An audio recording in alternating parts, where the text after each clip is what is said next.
tartışılmasından yanayız.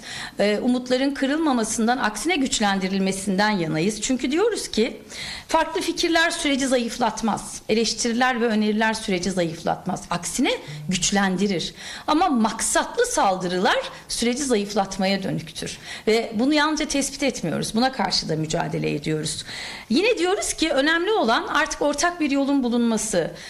Yeni bir süreçten bahsetmiyoruz. Esasen geride bıraktığı yıllara baktığımızda onlarca yıldır üzerinde konuştuğumuz, yine acı deneyimlerle de sonuçlarını gördüğümüz neden ve sonuç ilişkisinde bu sebeple çok önemsediğimizi ifade ettiğimiz bir süreçten bahsediyoruz. Birinci aşamayı geride bıraktığımızı daha önce de sizlerle paylaşmıştık. MYK'mız elbette ikinci aşamayı değerlendirdi. Çünkü ikinci aşamanın eşiğindeyiz. İkinci aşama DEM Parti için yasal düzenlemeleri ifade ediyor. Siyasi zeminin hukukla desteklenmesini, ancak bununla tescillenebileceğini ifade ediyor bizim için. Yine biliyorsunuz son günlerde DEM Parti İmralı heyetinin hem İmralı'da Sayın Öcalan'la görüşmesi hem de o görüşmenin akabinde siyasi partiler yine görüş alışverişinde bulunması, Meclis Başkanı Numan Kurtulmuş'la bir araya gelmesi ve bu görüşmeler sonrası yaptığı açıklamalar da bize şunu gösteriyor. Tartışmalar bu şekilde olduğu için net bir cümleyle ifade etmek istiyorum sevgili Türkiye halkları ve değerli gazeteci arkadaşlarımız. O da şu: süreç tıkandı mı? Süreç yavaşladı mı? Süreç rölantide mi? Süreç ilerliyor mu? İlerliyorsa nasıl ilerliyor soruları var malum. Herkes de kendince yanıtlar veriyor sürece. Bunun çeşitli sebepleri var. Elbette komisyonla bağlantılı nedenleri de var. Ama net bir cümleyle ifade etmek gerekirse sürecin ilerlediğini söyleyebiliriz. Süreç ilerliyor. Her şeye rağmen ilerliyor. Saldırılara rağmen ilerliyor. Olması gereken hızda olmamasına rağmen ilerliyor. Olması gereken hızdan kastımız şu: toplumsal beklenti. Görünen çok açık. Toplumsal beklenti bu hukuki düzenlemelerin bir an evvel hayata geçirilmesi. Hem demokratikleşmenin sağlanması hem de artık ihtiyaç duyulan adaletin geciktirilmeden sağlanabilmesi için adım atılması. Şimdi bununla bağlantılı olarak komisyon çalışmaları yine konuştuğumuz konu başlıklarından biri. Yine yalnızca bizim değil, tüm Türkiye'nin konuştuğu, gözünün, kulağının bir şekilde meclis çatısı altında kurulan bu komisyonda olduğu. 5 Ağustos'ta biliyorsunuz Milli Dayanışma, Kardeşlik ve Demokrasi Komisyonu kuruldu ve o günden beri faaliyetlerine devam ediyor. Pek çok dinleme yaptı. Bugüne kadar işte 20'ye yakın toplantı gerçekleştirdi. Bu süreçte 135'ten fazla kişi ve kurum dinlendi. Aylar sürdü bu sivil toplum örgütleri, siyasi partiler, kanaat önderleri, yine farklı toplumsal kesimlerin temsilcileri dinlendi şu ana kadar. Yani geniş bir yelpazede toplumsal barışa dair sözler söylendi. Bunlar da bilinmedik sözler değil. Bugüne kadar söylenen sözler bir kez daha kayıt altına alındı. Bu çalışma kıymetli bir çalışma. Bu sözlerin yeniden kayıt altına alınması değerli. Bu konuda farklı siyasi partilerin görüş, eleştiri ve önerilerini açıklamış olmaları, yeniden konuşabilme, yeniden tartışabilme zemininin oluşmuş olması DEM Parti açısından çok kıymetli. Her siyasi parti bu konuya ilişkin farklı pozisyona sahip olabilir. Bu pozisyonlara ilişkin tartışmalar yürüyebilir. Bu pozisyonlara ilişkin eleştiriler olabilir, öneriler olabilir. Tüm siyasi partiler de bu eleştiri, önerileri demokratik bir olgunlukla karşılamalı ve gayretleri bunu gidermeye dönük olmalı. Önümüzdeki dönemde de ortaklaşabilecekleri nokta Türkiye'nin ihtiyaç duyduğu yasal düzenlemelere ilişkin olmalı. Şartlarla, olmazlarla değil, olurlarla masaya gelmeli siyasi partiler. Çünkü beklenen bu, ihtiyaç da bu. O halde eşik dediğimiz yere hızla atlayabileceğimiz bir ortak rapor yazım komisyonunun oluşturulduğunu biliyorsunuz. Bu komisyon en seri şekilde bugüne kadar tespit edilen, ki dünkü toplantıda akademisyenlerin de bir çalışmayla tespit edilenleri, bugüne kadar yapılan dinlemelerden süzülenleri ortaya koydukları şekilde gerçekçi, Türkiye'nin ihtiyaçlarını karşılayabilecek bir ortak raporu hızla oluşturmaları ve bunun artık yazımının bitmesi, bundan sonraki aşamanın da mecliste hızlı bir şekilde ilerlemesi. Çünkü nihai bir raporun hazırlanabilmesi amacıyla kurulmuş bir komisyondan bahsediyoruz. Tabii ki bu komisyon tek başına, ilk günde söyledik komisyon kurulduğunda, tek başına devasa Kürt meselesini ve dolayısıyla Türkiye'nin demokrasi sorununu çözemez. Ancak çözüm yolunu açabilir, demokratik çözümün. Kanallarını oluşturabilir. Bunun için ortak bir teklif çıkarabilir. Ve bu toplumsal konsensüsü mecliste bir barış mesaisine dönüştürebilir. Beklentimiz bu. Ortak bir zeminin inşa edileceği kritik bir aşamada kritik bir sorumlulukla karşı karşıya komisyon. Beklentimiz, temennimiz ve bütün gayretimiz bu çalışmanın hızlı bir şekilde ilerlemesi ve rasyonel bir şekilde ilerlemesi için. Bu rasyonelliği belki biraz daha somut ifade etmek gerekebilir. Herkesin bildiğini tekrar edelim. Yani çatışmasızlık kalıcı hale gelmeli. Silahlar tümden devre dışı bırakılmalı. Silahların tümden devre dışı bırakılacağı ve bunun kalıcı hale getirileceği yasal düzenlemeler oluşturulmalı. Burada da eşitlik ilkesi uygulanmalı. Hiçbir ayrım yapılmadan silahını bırakan herkes eşit bir biçimde bu kanuni düzenlemenin kapsamı içine girmeli ve teklif de bunu içeren bir şekilde, bunu kapsayan bir şekilde oluşturulmalı.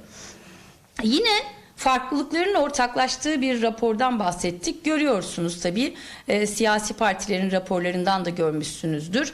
Bazı siyasi partiler Kürt sorunu demekten imtina etmiş. Oysa sorun apaçık ortada. Kürt sorunu, bunu Türkiye'de böyle adlandırmasak da Türkiye dışında böyle konuşuluyor. Bölgesel etkileri itibariyle böyle, uluslararası etkileri itibariyle böyle. Sorunu doğru tanımlayınca, doğru teşhis edince, doğru tespit edince gerçekçi yöntemlerle ilerlemekte daha kolay olabilir. Bu raporun yine ilgili komisyonlara, yani meclisin ilgili komisyonlarına ve genel kuruluna ortak tavsiyeler sunmasından bahsettik. Bunun da tabii mevcut mevzuatlarda da bazı yasal düzenlemelere ilişkin gereken değişiklikleri de açık ve somut biçimde paylaşmasını bekliyoruz. Bu mesele tek seferde sonuçlandırılabilecek bir başlık değil. Dolayısıyla bir siyasal iradeye, sürekliliğe ve toplumsal güven gerektiren bir takım adımlara da ihtiyaç var.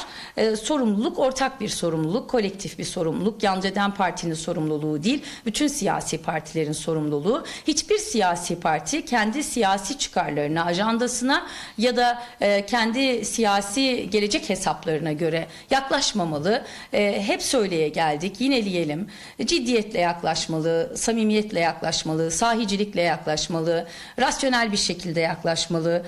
Bu fırsatın ender rastlanan bir fırsat olduğunu unutmamalı, hep hatırda tutmalı. Belki yüzyılda bir karşılaşabileceğimiz çok büyük, bütün Türkiye'yi içeren bir fırsatla karşı karşıyayız. Ne yalnızca DEM seçmenini, ne yalnızca Adalet ve Kalkınma Partisi seçmenini, ne yalnızca Cumhuriyet Halk Partisi seçmenini, ne yalnızca Milliyetçi Hareket Partisi seçmenini, ne de yalnızca diğer siyasi partilerin seçmenlerini ilgilendiriyor. 86 milyonu ilgilendiren bir meseleden bahsediyoruz. 86 milyonun geleceğini yeniden kuracak ve bu kurucu siyasal iradeyi gösterecek bir fırsattan bahsediyoruz. İşte bu fırsat Türkiye'yi çok daha iyi bir yere taşıyabilir. Hepimizin eşit hissettiği, hepimizin ortak hissettiği, hepimizin ilişkilerinin yeniden düzenlendiği bir fırsat. Yaklaşım da böyle olmalı. Bu tartışmaların gölgesinde yine kamuoyunun gözünün kulağının ne yazık ki mecliste olduğu, ne yazık ki diyorum çünkü adalet arayışı var Türkiye'de, eşitlik arayışı var Türkiye'de, infazda eşitlik arayışı var Türkiye'de. Adaletin herkes için eşit koşullarda ayrımsız bir şekilde işlediği bir Türkiye görmek istiyor insanlar. O yüzden paketleri bu kadar çok takip ediyorlar.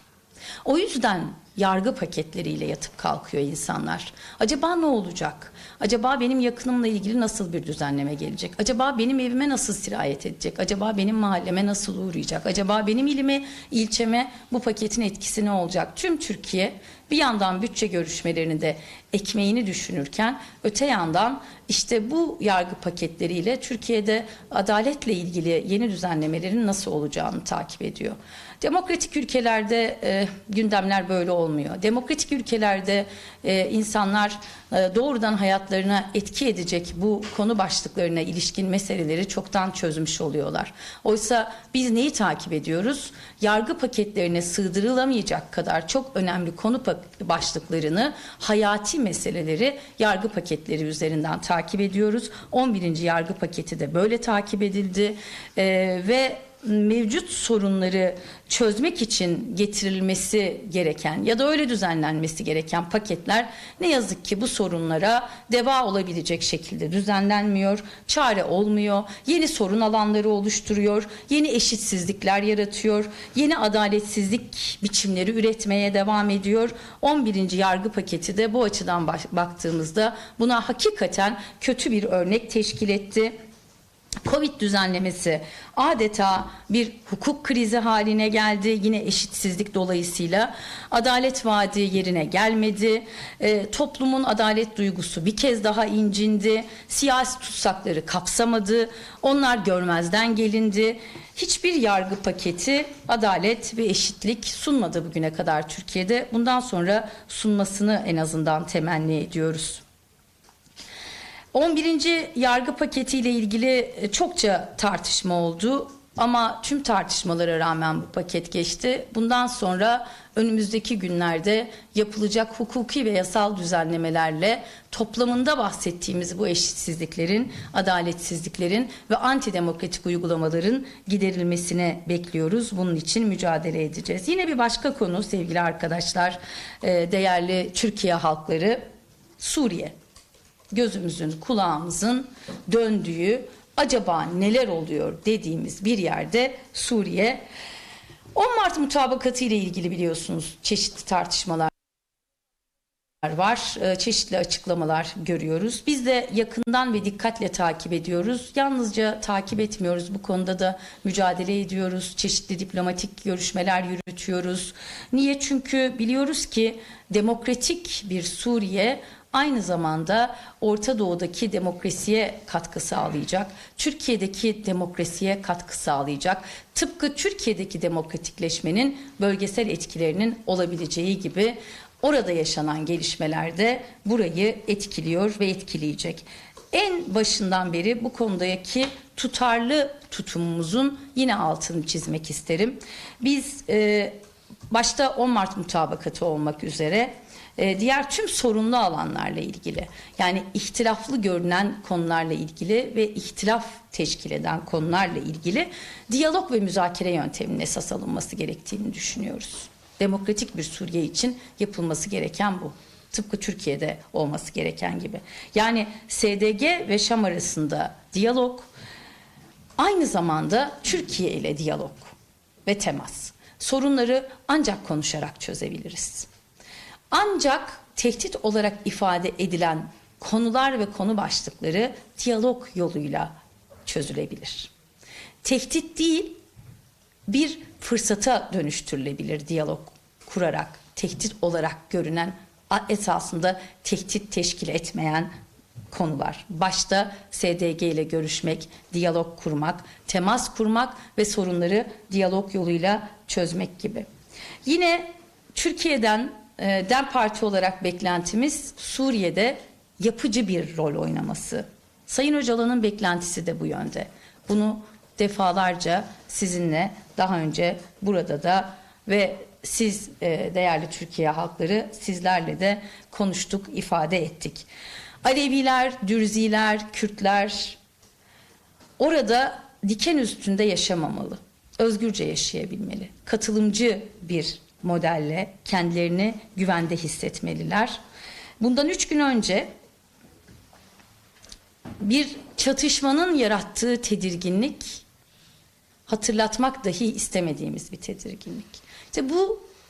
tedirginliğin ortadan kalkması için diyalog kanallarının açık olması gerekiyor.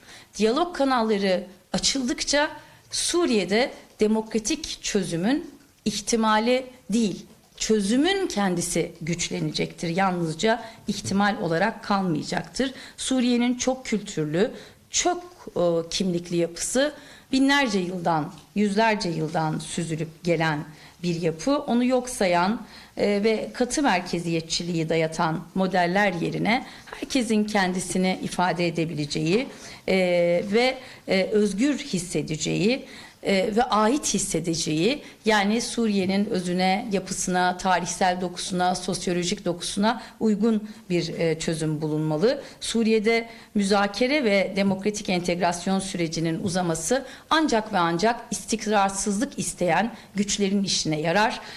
Bu güçlerin alanını genişletmek yerine demokratik entegrasyon ve müzakere sürecini güçlendirerek bu güçlerin alanını daraltmak ve zayıflatmak gerekir. Bu iki durumda çünkü ne olacaktır? Türkiye'yi de güçlendirecektir. Oradaki demokratik müzakere sürecinin ilerlemesi tüm Orta Doğu'ya demokratik etkileri itibariyle olumlu katkıda bulunacaktır. Sevgili arkadaşlar, değerli Türkiye halkları, bir yandan tartışılan, bizim de Merkez Yürütme Kurulumuzda zaten çeşitli şekillerde masaya gelen süreç karşıtlığı, yani kategorik bir biçimde olan süreç karşıtlığından bahsediyoruz. Eleştiri ve önerinin en başından beri söylediğimiz gibi bu süreci güçlendirici bir etkisi var. Fakat kategorik karşıtlığın bu süreci zayıflatmaya dönük maksatlı girişimler içerdiğini biliyoruz. Bunlar provokasyon yaratma niyetiyle yapılıyor. Bunlar sabote etmek amacıyla yapılıyor. Bunlar mesafeleri açmak, yakınlaştırmak yerine, birleştirmek yerine bu amaçla yapılıyor. Bunu gayet iyi biliyoruz. Buralardan kimlerin ne tür ikbal hesapları yaptığını da biliyoruz. Buralardan nasıl siyasi çıkarlar oluşturmaya çalıştıklarını da biliyoruz. Bunların başaramayacaklarını da biliyoruz. Çünkü biz güçlüyüz. Çünkü biz özgürlük istiyoruz, eşitlik istiyoruz, adalet istiyoruz, demokrasi istiyoruz. Bunun için örgütleniyoruz. Bunun için alandayız. Bunun için sokaktayız. Bunun için parlamentodayız. Bunun için demokratik siyaset kanallarının tümden açılmasını ve genişlemesini istiyoruz. Elbette buna direnenler olacak. Bunun da farkındayız.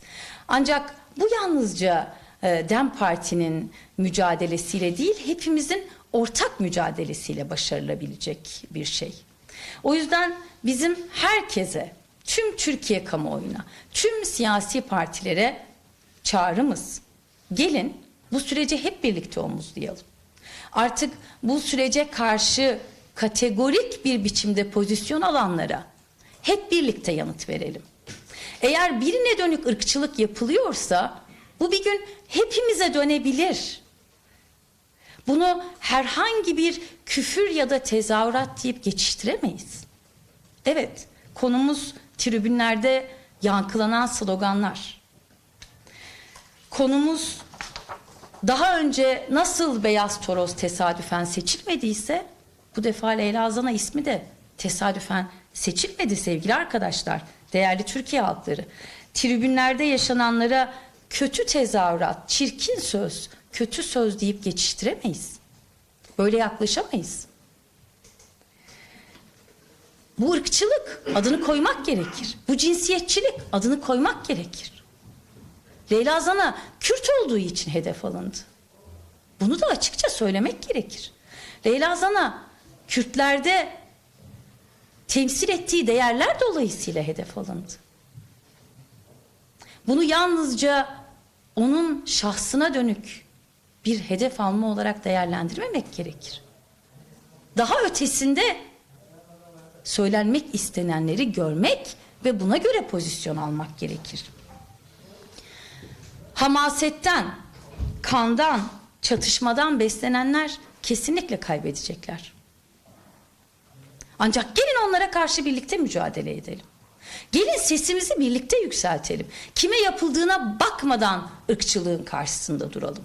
Kime yapıldığına bakmadan cinsiyetçiliğin karşısında duralım. İnsan hakkı savunuculuğu, demokratlık, barış istemek, barış için mücadele etmek, hak savunucusu olmak bunu gerektirir.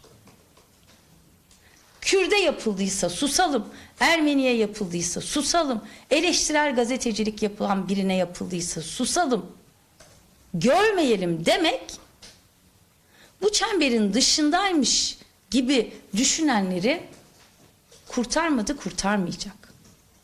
Eğer bunu bir kurtuluş olarak görüyorlarsa.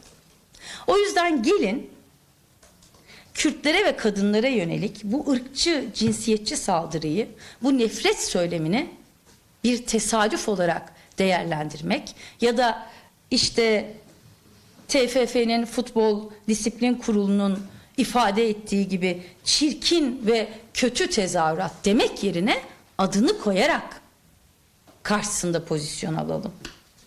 Üstelik ne yapıyor Futbol Federasyonu?